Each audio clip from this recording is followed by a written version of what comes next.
So I know it's coming up. I mean, I know it's on the hour mark, and I know people have been listening. If I just want to bring the other side of the point, if I may.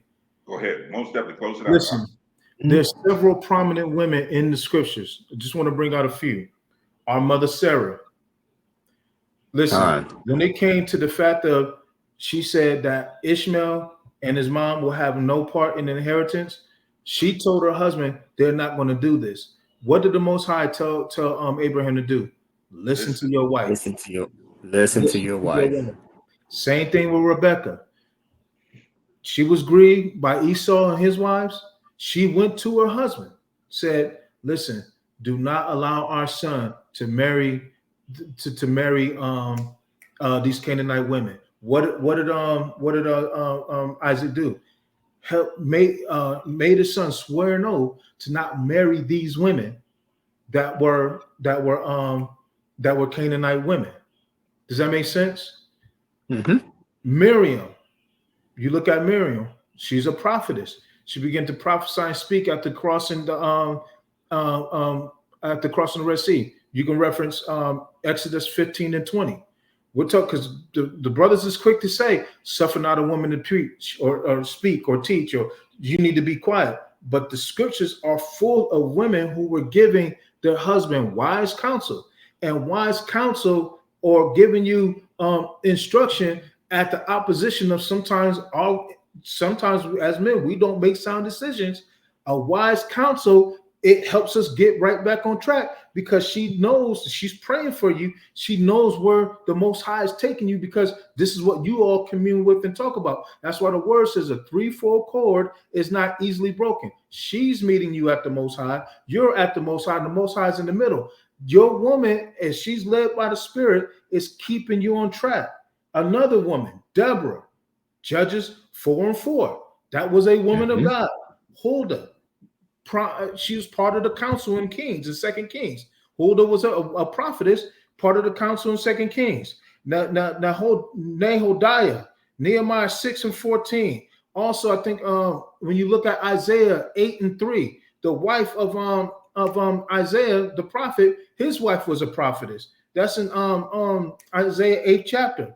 Anna the prophetess, referenced in Luke chapter 2, 36 through 38. Phoebe, under Paul, because everybody want to quote Paul, but Paul had some women that were in leadership. The book of Romans 16 verses 1 to 2. Priscilla was the wife of the killer, but she was serving in ministry and mentioned prominently in Acts 18 verses 18 through 26. And then also you look at Lois and Eunice, and we can relate to this, especially Moray, because his grandmother and his mother shaped Moray's life. Well, you see this played out in 2 Timothy verses 1 and 5, not to mention Judah, for those that ascribe to the Apocrypha. Judah, that woman went down and killed the dude that was leading a mass army against people. So people be wanting to shut the women up, but the book prominently has women that are moving in power. Yediah and I can't pronounce the name, but when you reference Philippians 4 verses 2 to 3, you see text, because people suffer not a woman is preached. That's Jezebel. That's not Jezebel. So stop lying on our sisters, fellas. Receive the wisdom. The Bible talks about wisdom as in the female conjugate. And I know that the word wisdom is the female conjugate, but it refers to as her. The word says we're incomplete in and of ourselves. Let our sisters come back and help complete us. Let me say this, Al. Yes, sir. A lot of that comes with their own insecurity. That comes in not being stable as a man of who you are. That comes in not being prepared by your father. Mm-hmm. Your natural father and the Ruach HaKodesh, and Abba, sitting with Abba.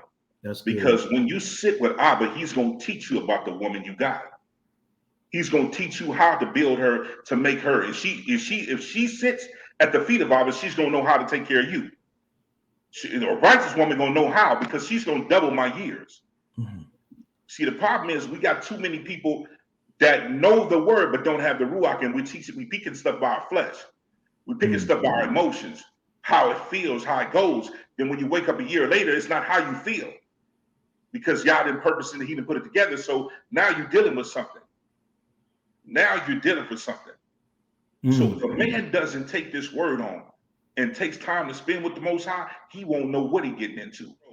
But then you have a tender woman, and then you not knowing the scripture, and you listen to somebody that don't know nothing, that's putting something in you against the woman that's trying to help you. Do you know the difference, my brothers? Do you really know the difference? One woman that he didn't mention also, you have Esther. She saved the kingdom. She saved the kingdom. So without Esther being in a position of authority to speak up and say, hey, these are my people, suffer not that they be destroyed, Israel as a nation would have been gone, because they were casting lots to see who was going to get the spoils from what was going to be left over. Like my brothers were basically bringing out, we have to stop throwing a catch-all label on our women and using it to tear them down. We're supposed to be building together. We're supposed to walk together.